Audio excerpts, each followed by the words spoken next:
നമസ്കാരം. ഇസ്രായേൽ പ്രധാനമന്ത്രി ബെഞ്ചമിൻ നെതന്യാഹുവും തുർക്കി president Tayyip എർദോഗനും 3 വർഷം മുമ്പുള്ള ചിത്രമാണ്. 2013 ഇപ്പം ഇങ്ങനെ ഒരു ചിത്രം കിട്ടില്ല എന്ന് നിങ്ങൾക്ക് അറിയാലോ. കിട്ടില്ല എന്ന് മാത്രമല്ല, ഇറാൻ യുദ്ധത്തിൻ്റെ പശ്ചാത്തലത്തിൽ ഇരുവരും നിർണായകമായ ഒരു ഏറ്റുമുട്ടൽ കൂടി നടത്തിക്കൊണ്ടിരിക്കുകയാണ്. ഇറാൻ യുദ്ധം വല്ലാത്തൊരു വഴിത്തിരിവിൽ ആശങ്ക വളർത്തിക്കൊണ്ട് എത്തി നിൽക്കെ എർദോഗൻ നെതന്യാഹു ഏറ്റുമുട്ടലിന് വലിയ രാഷ്ട്രീയ പ്രാധാന്യമുണ്ട്. അതാണ് നമ്മൾ ഈ വീഡിയോയിൽ പരിശോധിക്കുന്നത്. അടുത്ത ദിവസങ്ങളിൽ പുറത്തു വന്ന റിപ്പോർട്ടുകൾ പ്രകാരം ട്രംപ് നേരിട്ട് നെതന്യാഹുവിനെ വിളിച്ച് ഇറാനെതിരായ പുതിയ ആക്രമണങ്ങൾ ഒഴിവാക്കണം എന്ന് ആവശ്യപ്പെട്ടിരുന്നു. അമേരിക്ക ഇറാൻ ചർച്ചകൾ അന്തിമഘട്ടത്തിലേക്ക് നീങ്ങുകയാണെന്നും കൂടുതൽ സമയം നൽകണമെന്നും ട്രംപ് ആവശ്യപ്പെട്ടതായി റിപ്പോർട്ടുകളിൽ പറഞ്ഞിരുന്നു. എന്നാൽ അതിന് പിന്നാലെയും ലബനനിലും ഇറാനുമായി ബന്ധപ്പെട്ട മേഖലകളിലും ഇസ്രായേൽ സൈനിക നീക്കങ്ങൾ നടത്തി.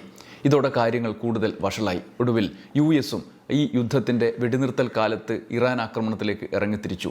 ഇറാൻ തിരിച്ചും കടുത്ത ആക്രമണങ്ങളിൽ എത്തി. ഒടുവിൽ ഹോർമൂസ് അടക്കുന്നതുവരെ എത്തി. അപ്പോഴാണ് തുർക്കി സഹികെട്ട് പ്രതികരിക്കുന്നത്. എർദോഗൻ നേരത്തെ തന്നെ നെതന്യാഹുവുമായി ഇറാൻ യുദ്ധത്തിൻ്റെ പേരിൽ ഉടക്കിലാണ്. ഇസ്രായേലിനെതിരെ ഏറ്റവും ശക്തമായി ശബ്ദമുയർത്തുന്ന ലോക നേതാക്കളിൽ ഒരാളുമാണ് എർദോഗൻ. ഈ ആഴ്ച അദ്ദേഹം നടത്തിയ പ്രസംഗത്തിൽ ഇസ്രായേലിൻ്റെ സിറിയയിലെയും ലബനനിലെയും ആക്രമണങ്ങൾ തുർക്കിയുടെ സുരക്ഷയ്ക്ക് തന്നെ ഭീഷണിയാണ് എന്ന് ആരോപിച്ചു. വേണ്ടി വന്നാൽ പ്രതിരോധിക്കും എന്നും അദ്ദേഹം പറഞ്ഞിരുന്നു. ഇസ്രായേൽ മേഖലയെ മാത്രമല്ല, ലോകശാന്തിയെയും അപകടത്തിലാക്കുകയാണ് ഇസ്രായേൽ എന്നുള്ളതാണ് എർദോഗൻ്റെ നിലപാട്. എർദോഗൻ്റെ വാക്കുകളിൽ ഏറ്റവും ശ്രദ്ധേയമായത് മറ്റൊന്നായിരുന്നു. അമേരിക്ക ഇറാൻ വെടിനിർത്തൽ കരാറിനെ അട്ടിമറിക്കാൻ പ്രവർത്തിക്കുന്ന ശക്തികൾ ഉണ്ട് എന്നാണ് അദ്ദേഹം മുന്നറിയിപ്പ് നൽകിയത്. ആ പരാമർശം ഇസ്രായേലിനെ ലക്ഷ്യമിട്ടാണ് എന്ന് രാഷ്ട്രീയ നിരീക്ഷകർ വിലയിരുത്തുകയും ചെയ്തതാണ്. ഇതിന് മറുപടിയായി നെതന്യാഹു എർദോഗനെതിരെ കടുത്ത ഭാഷയിൽ പ്രതികരിക്കുകയും ഇരുവരും തമ്മിലുള്ള രാഷ്ട്രീയ ഏറ്റുമുട്ടൽ രൂക്ഷമായി നിലനിൽക്കുകയും ചെയ്തിരുന്നു. അതിന് പിന്നാലെയാണ് ഒടുവിലത്തെ അധ്യായം. അത് ആരംഭിക്കുന്നത് തുർക്കി മന്ത്രി മുസ്തഫ സിഫ്ചിയുടെ ഒരു പ്രസംഗത്തിൽ നിന്നാണ്. തുർക്കി ആഭ്യന്തരമന്ത്രി മുസ്തഫ സിഫ്ചി പറഞ്ഞു, തൻ്റെ രാജ്യം ജെറൂസലേമിൻ്റെ വിമോചനം കൊണ്ടുവരും. അത് തുർക്കികൾക്ക് തിരികെ നൽകും. ദൈവം അനുവദിച്ചാൽ ഡമാസ്കസ്, അലപ്പോ, കരാബക് എന്നിവയുടെ വിമോചനത്തിന് നമ്മൾ സാക്ഷ്യം വഹിച്ചതുപോലെ ഒരു ദിവസം നമ്മൾ ജെറൂസലേമിൻ്റെ വിമോചനത്തിനും സാക്ഷ്യം വഹിക്കും എന്നാണ് മുസ്തഫ സിഫ്ചി പ്രസംഗിച്ചത്. അതായത് മുൻകാലങ്ങളിലെ പോലെ ആ ദേശങ്ങൾ വീണ്ടും നമ്മുടേതായിരിക്കും. ദൈവം അനുവദിച്ചാൽ അവ വീണ്ടും നമ്മുടെ പരമാധികാരത്തിനും ആധിപത്യത്തിനും കീഴിലാകും. എർദോഗനെ പോലുള്ള ഒരു ആഗോള നേതാവ് നമ്മുടെ തലപ്പത്തുണ്ട് എന്നാണ് അദ്ദേഹത്തിൻ്റെ പ്രഖ്യാപനം. ഇക്കാര്യത്തിൽ എർദോഗൻ നിലപാട് പറഞ്ഞില്ലെങ്കിലും എർദോഗനെ മുൻനിർത്തി അവരുടെ ആഭ്യന്തരമന്ത്രി നടത്തിയ പരാമർശം നെതന്യാഹുവിനെ പ്രകോപിപ്പിച്ചു. ഇതൊരു അവസരമാക്കി നെതന്യാഹു മാറ്റുകയും ചെയ്തു. നെതന്യാഹു ഇറാനെ കൂടി വിഷയത്തിലേക്ക് ഉൾപ്പെടുത്തിയിട്ടാണ് ആഞ്ഞടിച്ച് പ്രതികരിച്ചത്. നെതന്യാഹു എക്സിൽ പ്രതികരണം പോസ്റ്റ് ചെയ്തിട്ടുണ്ട്. അതിങ്ങനെയായിരുന്നു: കുർദുകൾക്കെതിരെ വംശഹത്യ നടത്തുകയും ഹമാസ് ഭീകര സംഘടനയെ പിന്തുണയ്ക്കുകയും സ്വന്തം ജനങ്ങളെ അടിച്ചമർത്തുകയും രാഷ്ട്രീയ എതിരാളികളെ തടവിലാക്കുകയും ചെയ്യുന്ന സെമിറ്റിക് വിരുദ്ധ സ്വേച്ഛാധിപതിയാണ് എർദോഗൻ. ഇസ്രായേൽ രാഷ്ട്രത്തിന് ധാർമ്മികതയെക്കുറിച്ച് എർദോഗൻ പ്രസംഗിക്കാൻ കഴിയുന്ന അവസാനത്തെ വ്യക്തിയാണ്. അതായത് ഇനിയൊരാളും നമുക്കെതിരെ പ്രസംഗിക്കൂല, തീർത്തുകളയും എന്നുള്ള ഒരു അർത്ഥമാണ് അതിൽ നിന്ന് വായിച്ചെടുക്കാൻ കഴിയുക. ലോകത്തിലെ ഏറ്റവും ധാർമ്മിക സൈന്യമായ ഇസ്രായേൽ രാഷ്ട്രവും IDF-ഉം അങ്ങനെയുണ്ട്. മിഡിൽ ഈസ്റ്റിനെയും മുഴുവൻ ലോകത്തെയും ഭീഷണിപ്പെടുത്തുന്ന ഇറാനും അതിൻ്റെ പ്രോക്സികൾക്കും എതിരെ ശക്തമായ നടപടി സ്വീകരിക്കുന്നത് ഞങ്ങൾ തുടരും എന്നാണ് പറഞ്ഞത്. ഇറാനും അതിൻ്റെ പ്രോക്സികൾക്കുമെതിരെ സൈനിക നടപടി തുടരും എന്ന് വൈകാരികമായി നെതന്യാഹു ഈ ഘട്ടത്തിൽ പറയുകയാണ്. തുർക്കി കാലങ്ങളായി പറഞ്ഞുകൊണ്ടിരിക്കുന്ന കാര്യം എന്നതിനപ്പുറത്ത് പ്രാധാന്യം നൽകി ബെഞ്ചമിൻ നെതന്യാഹു ഇക്കാര്യത്തിൽ ഇറാനെ മുൻനിർത്തി പ്രതികരിച്ചത് വെറുതെയല്ല എന്നാണ് രാഷ്ട്രീയ നിരീക്ഷകരുടെ വിലയിരുത്തൽ. ഇറാൻ യുദ്ധത്തിൽ മുന്നോട്ടു പോകാനാകാതെ നിൽക്കുമ്പോൾ പ്രകോപനത്തിൻ്റെ സാധ്യത തേടി എന്നതാണ് ഒന്നാമത്തെ കാര്യം. കാരണം ട്രംപ് സമാധാനത്തിൻ്റെ വഴിയാണ് തേടുന്നത്. അത് മുടക്കാൻ വേറെ മാർഗ്ഗമില്ല.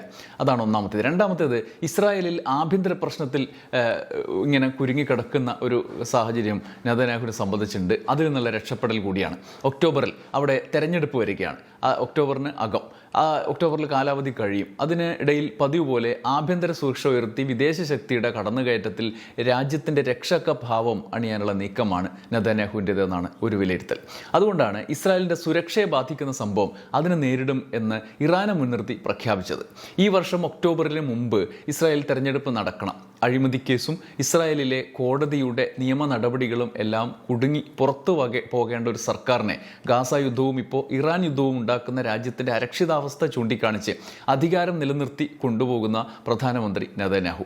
ഇസ്രായേലിൽ പ്രതിസന്ധി ഉണ്ടാകുമ്പോൾ ഒരു യുദ്ധം, ഇതാണത്രേ നയം അദ്ദേഹം സ്വീകരിച്ചു വരുന്നത്. എന്തായാലും ഇത്തവണ കടുത്ത പ്രതിസന്ധി ഉണ്ട്. നെതന്യാഹു വീണ്ടും മത്സരിക്കുമോ എന്നതിൽ തനിക്കുറപ്പില്ല എന്ന് അവരുടെ ആഭ്യന്തര കാര്യങ്ങളിൽ ഇടപെട്ട് ട്രംപ് തന്നെ പരസ്യമായി പറയുന്ന സാഹചര്യം ഉണ്ടായിരുന്നു.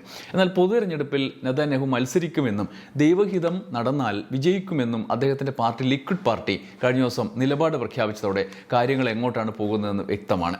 തെരഞ്ഞെടുപ്പ് പ്രഖ്യാപിച്ചിട്ടില്ലെങ്കിൽ ഒക്ടോബറിൽ കാലാവധി കഴിയുന്നതുകൊണ്ട് അതിനു മുമ്പ് നടക്കും. രാജ്യത്തിൻ്റെ രക്ഷകഭാവം അണിഞ്ഞ് വീണ്ടും തെരഞ്ഞെടുപ്പിലേക്ക് കടക്കാനാണ് നെതന്യാഹുവിൻ്റെ നീക്കം.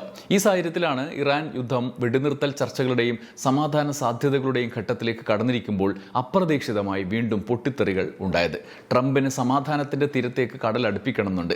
ഇറാന് ചതിയിൽ വീഴാതെ സമാധാനത്തിലേക്ക് എത്തണം എന്ന് ആഗ്രഹവുമുണ്ട്. എന്നാൽ ഓരോ തവണയും സമാധാനത്തിൻ്റെ സാധ്യത തുറക്കുമ്പോൾ പുതിയ സൈനിക നീക്കങ്ങളിലൂടെ സാഹചര്യം വീണ്ടും സംഘർഷങ്ങളിലേക്ക് തള്ളിവിടുന്ന മൂന്നാമനാണ് ഇപ്പോഴത്തെ വില്ലൻ.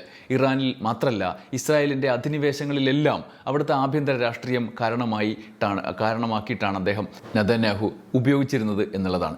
ഗാസ യുദ്ധം ആരംഭിച്ചതു മുതൽ ലോകത്ത് ഇസ്രായേലിനെതിരായ പൊതുവികാരം ക്രമേണ ശക്തിപ്പെട്ടിരുന്നു. യൂറോപ്പിൽ പോലും മുമ്പ് അപൂർവമായിരുന്ന വിമർശനങ്ങൾ ഉയർന്നു. പ്രത്യേകിച്ച് Emmanuel Macron France, Spain, Ireland തുടങ്ങിയ രാജ്യങ്ങൾ ഗാസയിലെ മനുഷ്യാവകാശ പ്രശ്നങ്ങൾ ഇസ്രായേലിനെതിരെ ആശങ്ക പ്രകടിപ്പിച്ച് രംഗത്തെത്തി. യൂറോപ്യൻ യൂണിയൻ പൂർണ്ണമായും ഇസ്രായേൽ വിരുദ്ധ നിലപാടിലേക്ക് മാറിയിട്ടില്ല. എന്നാൽ നിബന്ധനകളില്ലാത്ത പിന്തുണ എന്ന പഴയ കാല സമീപനത്തിൽ നിന്ന് യൂറോപ്യൻ രാജ്യങ്ങളുടെ നേതൃത്വം ക്രമേണ മാറുന്നതിൻ്റെ സൂചനകളുണ്ട്. ഇറാൻ വിഷയത്തിലും യൂറോപ്യൻ രാജ്യങ്ങളുടെ പ്രധാന മുൻഗണന യുദ്ധം വ്യാപിപ്പിക്കുന്നത് തടയുക എന്നതാണ്. അതുകൊണ്ടാണ് അമേരിക്ക ഇറാൻ ചർച്ചകൾക്ക് അവസരം നൽകണമെന്ന് യൂറോപ്യൻ നയതന്ത്ര വൃത്തങ്ങൾ ആവർത്തിച്ച് ആവശ്യപ്പെടുന്നത്. ഗാസ യുദ്ധത്തിൻ്റെ തുടക്കത്തിൽ പാശ്ചാത്യ ലോകത്തിൻ്റെ വലിയൊരു വിഭാഗം ഇസ്രായേലിനൊപ്പമായിരുന്നു. എന്നാൽ മാസങ്ങൾ പിന്നിട്ടപ്പോൾ, സാധാരണക്കാരുടെ മരണസംഖ്യ ഉയർന്നപ്പോൾ, മാനുഷിക പ്രതിസന്ധി വ്യാപിപ്പിച്ചപ്പോൾ ലോകവ്യാപക പ്രതിഷേധങ്ങൾ ഉയർന്നു. ഉപരോധം, ആയുധ നിർമ്മാണം, വ്യാപാര നിയന്ത്രണങ്ങൾ തുടങ്ങിയ ആവശ്യങ്ങൾ യൂറോപ്പിലും ഉയർന്നിരുന്നു. ഇപ്പോൾ ഇറാൻ വിഷയത്തിലും സമാനമായ ഒരു പ്രതിച്ഛായ പ്രശ്നം ഇസ്രായേൽ നേരിടുകയാണ്. കാരണം സമാധാന സാധ്യതകൾ ഉയരുമ്പോൾ വീണ്ടും സൈനിക നീക്കങ്ങൾ നടത്തുന്നത് അന്താരാഷ്ട്ര സമൂഹത്തിൽ സംശയങ്ങൾക്ക് ഇടയാക്കിയിട്ടുണ്ട്. വെടിനിർത്തൽ നിലവിൽ വന്ന ശേഷവും പൂർണ്ണമായും ശാന്തമായില്ല. വെടിനിർത്തൽ കരാർ ലംഘിച്ച് ഇസ്രായേൽ നടത്തിയ ലെബനൻ ആക്രമണത്തിൻ്റെ തുടർച്ചയായി ഹിസ്ബുള്ളയും ഇറാനും ഇസ്രായേലിനെതിരെ മിസൈൽ ആക്രമണം നടത്തി എന്നാരോപിച്ച് ഇസ്രായേൽ തിരിച്ചാക്രമിച്ചു. തുടർന്ന് ട്രംപ് ഇരു രാജ്യങ്ങളോടും ഉടൻ വെടിനിർത്തുക എന്നാവശ്യപ്പെട്ടു. ഇതിനിടെ അമേരിക്കയും ഇറാനും തമ്മിലുള്ള സംഘർഷം വേറൊരു തലത്തിലേക്ക് നീങ്ങുകയും ചെയ്തു. അമേരിക്ക ഇറാനിലെ വിവിധ ലക്ഷ്യങ്ങൾക്കെതിരെ പുതിയ ആക്രമണങ്ങൾ നടത്തിയതായി സെൻട്രൽ കമാൻഡും അറിയിച്ചു. ട്രംപ് ഭരണകൂടം ഇതിനെ ഇറാന്റെ നടപടികൾക്കെതിരായ പ്രതികരണം വിശദീകരിച്ചു. ഇതോടെ സമാധാന ചർച്ചകൾ മുന്നോട്ട് പോകുന്നുണ്ടെങ്കിലും യുദ്ധഭീഷണി നിലനിൽക്കുന്നുണ്ട് എന്ന് വ്യക്തമാവുകയാണ്. ഇവിടെയാണ് വലിയ കുതന്ത്രങ്ങളുടെ ചാണക്യൻ ബെഞ്ചമിൻ നെതന്യാഹുവിൻ്റെ നിലപാടുകൾ ചോദ്യം ചെയ്യപ്പെടുന്നത്. ഈ സാഹചര്യങ്ങളെ ഉപയോഗിക്കുക എന്ന പതിവ് കുതന്ത്രം. അതേസമയം ട്രംപിൻ്റെ മുൻഗണന യുദ്ധം അവസാനിപ്പിച്ച് ഒരു നയതന്ത്ര വിജയം നേടുക എന്നതാണ്. അതുകൊണ്ട് ഇരുവരുടെയും താല്പര്യങ്ങൾ കടുത്ത സംഘർഷത്തിലാണ്. അതാണ് ട്രംപ് നെതന്യാഹു ബന്ധത്തിൽ സമീപകാലത്ത് പ്രകടമായ അസ്വാരസ്യത്തിന് പിന്നിലെ പ്രധാന കാരണം. അതിനിടയിൽ ഹോർമുസ് കടലിടുക്ക് അടക്കുകയാണ് എന്ന് സഹികിട്ട് പ്രഖ്യാപിച്ചുകൊണ്ട് ഇറാൻ യുദ്ധത്തിൽ ഒരു നിർണായക നീക്കവും നടത്തിയിട്ടുണ്ട്. ഇസ്രായേലിൻ്റെ കുത്തിത്തിരിപ്പ് ഒടുവിലെത്തി നിൽക്കുന്നത് അവിടെയാണ്. ട്രംപിന് വീണ്ടും ഉരാക്കുടുക്ക് സമ്മാനിക്കുന്ന തീരുമാനം ഇനി ഏതു മട്ടിൽ മാറുമെന്ന് അറിയാനിരിക്കുന്നതേ ഉള്ളൂ. വെടിനിർത്തൽ പ്രഖ്യാപിച്ചിട്ടും ഇറാനെതിരായി നിരന്തരം തുടരുന്ന ആക്രമണങ്ങളും കടന്നുകയറ്റവും അവസാനിപ്പിച്ചിട്ട് മതി ഇനി ഹോർമുസ് തുറന്നിട്ടുള്ള പരിപാടികൾ എന്നാണ് IRGC നിലപാട് പറഞ്ഞത്. ഇപ്പോൾ 3 സാധ്യതകളാണ് മുന്നിലുള്ളത്. ഒന്നാമത്തേത്, അമേരിക്ക ഇറാൻ ചർച്ചകൾ മുന്നേറി സ്ഥിരമായൊരു വെടിനിർത്തലിലേക്ക് കാര്യങ്ങൾ നീങ്ങുക. രണ്ടാമത്തേത്, ലബനൻ, സിറിയ, ഗൾഫ് മേഖലകളിൽ നടക്കുന്ന ഈ GCC രാജ്യങ്ങളിലടക്കം നടക്കുന്ന ചെറിയ ആക്രമണങ്ങൾ വീണ്ടും വലിയ യുദ്ധത്തിന് കാരണമായി മാറും. അതായത് അമേരിക്കൻ വ്യോമതാവളങ്ങൾക്ക് നേരെയുള്ള തിരിച്ചടി എന്ന മട്ടിൽ ഇറാൻ നടത്തുന്ന നീക്കങ്ങൾ അതടക്കമുള്ള കാരണങ്ങൾ. മൂന്നാമത്തേത്, ട്രംപ് സമാധാന കരാറിലേക്ക് നീങ്ങുമ്പോൾ നെതന്യാഹു സുരക്ഷാ ഭീഷണി ചൂണ്ടിക്കാണിച്ച് കൂടുതൽ സൈനിക സമ്മർദ്ദം ചെലുത്താൻ ശ്രമിക്കുക. ഇത് അമേരിക്ക ഇസ്രായേൽ ബന്ധത്തിനുള്ളിലും പുതിയ സംഘർഷങ്ങൾക്ക് കാരണമാകും. ഇറാൻ യുദ്ധത്തിൻ്റെ ഇന്നത്തെ ചിത്രം ഒരൊറ്റ കാര്യം വ്യക്തമാക്കുന്നു. പശ്ചിമേഷ്യയിലെ യുദ്ധം ഇനി ഇസ്രായേലും ഇറാനും തമ്മിലുള്ള പോരാട്ടം മാത്രമല്ല, അത് നയതന്ത്രവും സൈനികമായ മേഖലയും തമ്മിലുള്ള ഏറ്റുമുട്ടലായി മാറിക്കഴിഞ്ഞു. ട്രംപ് സമാധാനത്തിലേക്ക് അടുക്കുമ്പോൾ നെതന്യാഹു സുരക്ഷാവാദം മുന്നോട്ട് വെച്ച് അതിനെ തുരങ്കം വെക്കുന്നു. എർദോഗൻ ഇസ്രായേലിനെതിരെ തുറന്നടിക്കുന്നു. യൂറോപ്പ് യുദ്ധവിപുലീകരണം ഒഴിവാക്കാൻ ആഗ്രഹിക്കുന്നു. ഇസ്രായേൽ കുതന്ത്രം തുടർന്നാൽ യൂറോപ്യൻ രാജ്യങ്ങൾ പരസ്യമായി തന്നെ എതിർപ്പുമായി വന്നേക്കാം. ഇറാൻ തങ്ങളുടെ നിലപാട് കടുപ്പത്തോടെ തുടരുകയും ചെയ്യുകയാണ്. ഈ സാഹചര്യത്തിൽ നെതന്യാഹുവിൻ്റെ നീക്കം എവിടെ ചെന്ന് അവസാനിക്കും എന്ന ആശങ്കയിലാണ് ലോകം ഉള്ളത്. ഏതുമട്ടിലും സമാധാനത്തിലേക്ക് പോകുമ്പോൾ മൂപ്പരെന്ത് ചെയ്യും എന്നുള്ളതാണ്. ഈ കുതന്ത്രങ്ങളുടെ പ്രധാനമന്ത്രി എന്ത് ചെയ്യും എന്നതാണ് ഒരേ ഒരു കുഴപ്പം. നമുക്ക് കാത്തിരുന്ന് കാണാം. നന്ദി, നമസ്കാരം.